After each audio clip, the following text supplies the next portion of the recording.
먼저 더불어민주당은 어제 윤석열 전 대통령의 부정선거 관련 영화 관람, 이에 대한 김문수 후보의 입장까지 엮어서 비판을 했습니다. 해당 발언 듣고 이야기 이어가겠습니다. 대통령직도 그만두셨고, 그다음에 당에서도 탈당하셨고, 그리고 재판받는 게 남아있는데 본인이 억울한 점이 없도록 재판 잘 받으시기를 바란다는 말씀을 드리고, 영화도 많이 보시고 또 사람도 많이 만나시고 그런 게 좋은 거 아니냐. 이런 영화 보시면 우리 표가 떨어지지 않겠습니까? 이런 소리 하기에는 우리가 조금 적절치 않은 것 같습니다. 윤석열의 부정선거 다큐 관람에 대해 김문수 후보는 사람 만나고 영화 보면 좋은 일이라며 내란 수계에 파렴치한 대선 개입을 두둔했습니다. 김문수 후보가 내란 수계를 추앙하는 아스팔트 구구들에게 윤석열의 후계자로 인정받고 싶어 몸부림을 치는 것 같습니다. 김문수 후보의 자폭 선언으로 들립니다. 지금 김문수 후보의 발언이 지금 윤 전 대통령과 확실한 거리두기를 못하고 있는 거 아니냐, 이런 해석에 대해서 혹시 반론 있으신지요? 지금 저 녹취를 앞부분부터 처음부터 다 들은 게 네. 되게 잘 된 것 같은데요. 뒷부분만 들었을 때는 조금 오해 소지가 있게 들리는 부분이 있더라고요. 근데 네. 전체적인 뉘앙스가 그렇지 않습니까? 대통령도 그만뒀고 이제 탈당도 했고 우리 당이 당원도 아니고 그런데 뭐 영화 보고 뭐 사람 만나고 그러는데 그것까지 내 입으로 뭐라고 하기에는 좀 그렇습니다. 그런 얘기지 않습니까? 예. 부정선거에 대해서는요. 김문수 후보는 과거에 이제 부정선거 관련 그 주장이 있어서 재검표하는 것도 직접 이제 참관을 한 적이 있었다고 합니다. 다 보고 나서 이것은 말이 안 된다. 그런 얘기를 직접 했었다고 합니다. 그러니까 부정선거가 있다고 주장하는 게 아니에요. 네. 다만 그런 부분에 대해서 여전히 의심하고 있는 국민들에 대해서는 의혹을 해소할 수 있도록 국가가 역할을 해야 된다.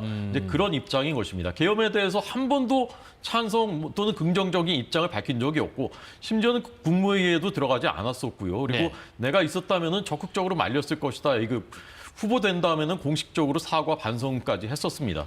이미 계엄의 강을 다시 건넜는데 전직 대통령이 저희 당 당원이 아니고요. 어떤 영화를 봤다고 해서 다시 강 건너로 돌아가야 된다. 저는 그렇게 생각하진 않고요. 네. 계속해서 이걸로 윤석열, 김건희 그 두 분의 이름으로 선거를 끌고 가려는 것은 민주당의 최대 선거 전략이다. 저는 그렇게 생각합니다. 혹시 부정선거 논란이 이제 그 사전투표에 영향도 좀 있었던 것 같은데 네. 김문수 후보님 어떻게 본투표 하시나요? 사전투표 하시나요? 오늘 한 그 보도에는 단독 보도를 통해서 김문수 후보가 그런 것에 대한 의구심을 불식시키기 위해서 사전투표 할 것이다라는 그 보도가 나왔고요. 네네. 저도 개인적으로 사전투표 할 겁니다. 알겠습니다. 자, 그러면 이번에는요.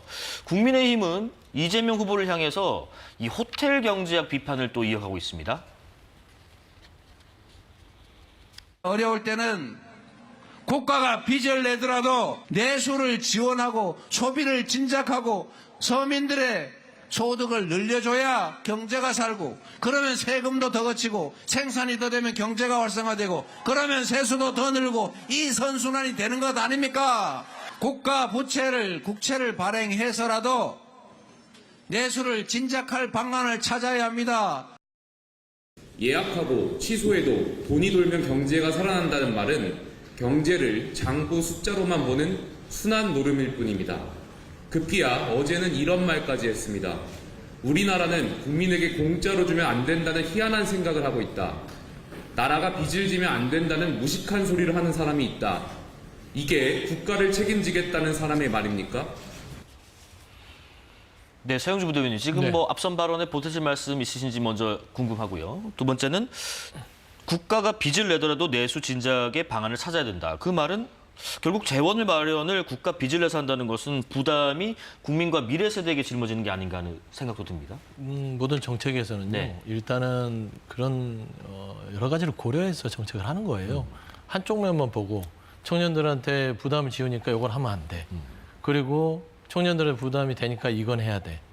뭐 이런 극단적인 논리를 하는 게 아니에요. 네. 그리고 뭐 호텔 경제에 대해서 계속 비판하는데 결국에는 그 승수 효과가 있을 수 없을지는 정책 결정에 따라 다른 겁니다. 시대상에서 다른 거고요. 예. 지금 현재 윤석열 정부 망쳐놓은 이 경제 무정부 상태가 6개월입니다. 대한민국 지금 현재 IMF보다 더 힘들다고 해요. 그러면 국가재정 지출을 해야죠. 이게 이제 돈을 투입했을 때 과연 어떤 대목에 돈을 투입했을 때 승수 효과가 1일지 1 이상일지 1 미만일지 이거는 일단은 집권해서 여러 가지 전문가들과 상의해서 선택하는 것이지. 경기 부양할 방법을. 뭐 호텔 경제학이 뭐 돈은 어차피 돌다가 최종 지출은 되지 않으니까 비아냥돼서 할 문제는 아닌 것 같아요.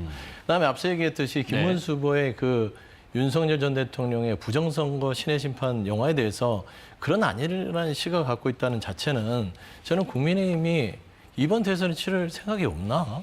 라는 생각이에요. 뭐 사전투표를 뭐 결정해서 그걸 불식시킨다? 맥락이라는 게 있잖아요. 부정선거에 대해서 전 대통령이 탈당했다 하더라도 일반인 자연인으로서 뭐 영화 보고 사람 만나는 걸 제가 어떻게 합니까? 그게 말이 됩니까? 국민의힘은 윤석열 전 대통령을 버리지 않았어요. 윤석열 전 대통령이 탈당할 뿐이지.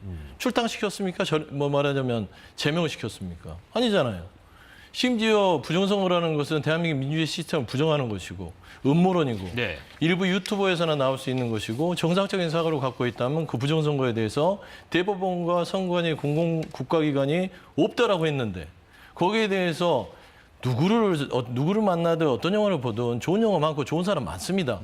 그런데 어떤 영화를 봤냐에 대해서 김문수 후보한테 물어봤더니 거기에 대해서 뭐 그 영화 부정선거 보는 걸 뭐라 합니까? 라는 겁니다. 네네. 그러면 결국에는 국민의힘은 따로따로 놀아요. 메시지가. 가장 중요한 스피커인 대선 후보 김문수 후보는 윤석열 전 대통령의 부정선거 관람에 대해서 부인하지 못하고 있잖아요. 그런데 한동훈 전 대표는 청주에 가서 어떻습니까? 부정선거 보는거 절연해야 됩니다. 윤석열 전 대통령 그거 보러 가는 거 적절하지 않습니다. 잘라내야 됩니다. 얘기하고 있고요. 네. 김용태 전 비대위원장도 김건희 씨에 대해서는 이거는 사과드린다. 이런 상황들이 지금 국민의힘의 대선판이에요. 그러면 국민들은 누구 말을 믿어야 됩니까? 사전투표하면 그게 다 상쇄야 됩니까? 저는 그런 의미에서 이 부분에서 명확하지 않으면 이번 선거를 치르기가 힘들 것 같고요. 네. 그다음에 두 번째 호텔 경제학 부분들 이런 걸 비판해서 득점하고 싶어 하지만 사실상 들어보면 이거는 논리, 어떤 그 논의가 필요한 영역이지 뭐 심판에 있어서 규정해서 호텔 경제학은 아예 없는 비정상적인 뭐 이론이다. 네. 저는 거기에 대해서는 좀 납득할 수 없다. 상대 의견 반론하셨으니까 혹시 필요하시면 제가 한 30초 드리고 아니면 넘어가겠습니다. 그 호텔 경제학에 대해서 말씀드리고 싶은데요. 2006년부터 2014년까지 경기도에서 예. 대한민국의 축소판 우리나라 최대 지자체 아닙니까? 이런 일이 있었습니다. 규제를 혁신적으로 풀었어요. 규제를. 그랬더니 어떤 일이 일어나느냐. 삼성전자가 평택 고덕에 공장을 새로 지었습니다. 하이닉스 이천 공장이 증설됐습니다. 국내외에서 123조 원 투자가 유치됐어요. 글로벌 외환 위기 와중이었습니다. 예. 그러니까 어떻게 되느냐. 87만 개 일자리가 생겼습니다. 일자리가 늘어나니까 법인세가 더 거치고요. 기업들이 들어왔으니까 주민들의 생활 수준이 높아지니까 또 세금이 더 거쳤습니다. 그거 가지고서 복지가 크게 확대됐습니다. 이게 김문수의 경기도지사 시절에 일어났었던 일입니다.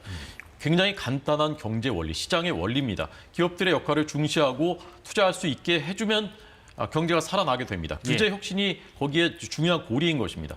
그런데 이상하게도 아까 말씀드린 운동권, 좌파, 이 경제학에서는 그것을 자꾸 부정해요. 기업의 역할을 부정하고 기업을 어떻게 하면 못 살게 물가를 연구하는 것 같아요.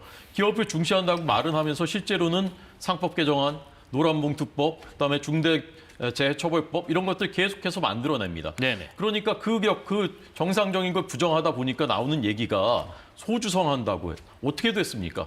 나라비 늘려도 괜찮다고 이재명 후보 또 말씀하시는데 그때 뭐 불과 5년 사이에 70년 동안 쌓였던 나라비를 거의 2배로 늘리는 신공을 보여주지 않았습니까? 경제 살아났습니까? 어떤 효과가 현금 살포하고 코로나 지원금, 그다음에 지역화폐 아무 효과가 없었다는 게 그 당시에 문재인 정부 때 국제연구원들이 다 발표한 내용입니다. 그런데 이제 또다시 호텔 경제학 이런 해괴한 논리를 가지고서 또 나라 경제를 5년 돌리겠다. 빚도 2배로 만들고 그러면 그거 누가 갚는 겁니까? 네. 청년들이 갚는 거고요. 문재인 정부 때 청년들이 제일 먼저 일자리 잃어버렸고 자영업자들 폐업하고 그 모습 다 보지 않았습니까? 이상입니다. 네, 두 분 의견 들었고 반론까지 들었습니다.